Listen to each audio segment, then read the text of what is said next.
کہا کہ کلمہ عدل کہو، عدل کی بات کرو، چاہے کوئی تمہارا اپنا ہے یا بیگانہ ہے۔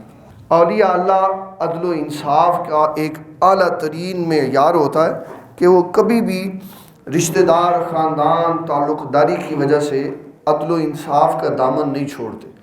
اس کی سب سے بڑی مثال ہمارے آقا کریم صلی اللہ تعالیٰ علیہ وسلم، آپ نے واضح طور پر پیغام میں فرمایا میں یہی فیصلہ کرتا اگر یہاں میری بیٹی بھی ہوتی تو۔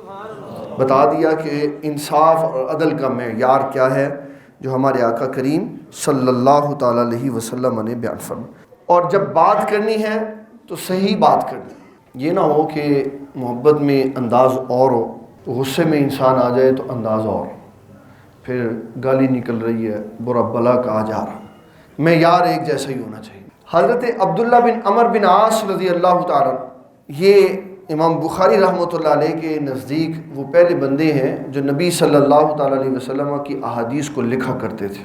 ان کو کچھ قریش کے کبار نے یہ کہا کہ آپ نہ لکھا کریں، حضور صلی اللہ تعالیٰ علیہ وسلم کبھی کسی موڈ میں ہوتے ہیں، کبھی کسی میں ہوتے ہیں، تو انہوں نے لکھنا چھوڑ دیا۔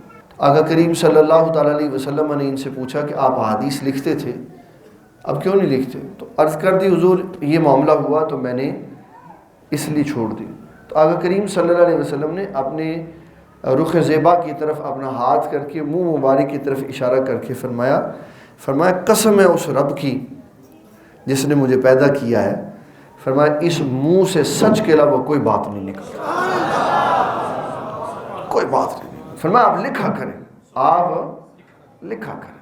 یہ ہمارے آقا صلی اللہ علیہ وسلم کا فرمان عظیم ہے۔ آپ نے فرمایا کہ غصے میں اور رضا میں کلمہ حق کی بات کیجیے۔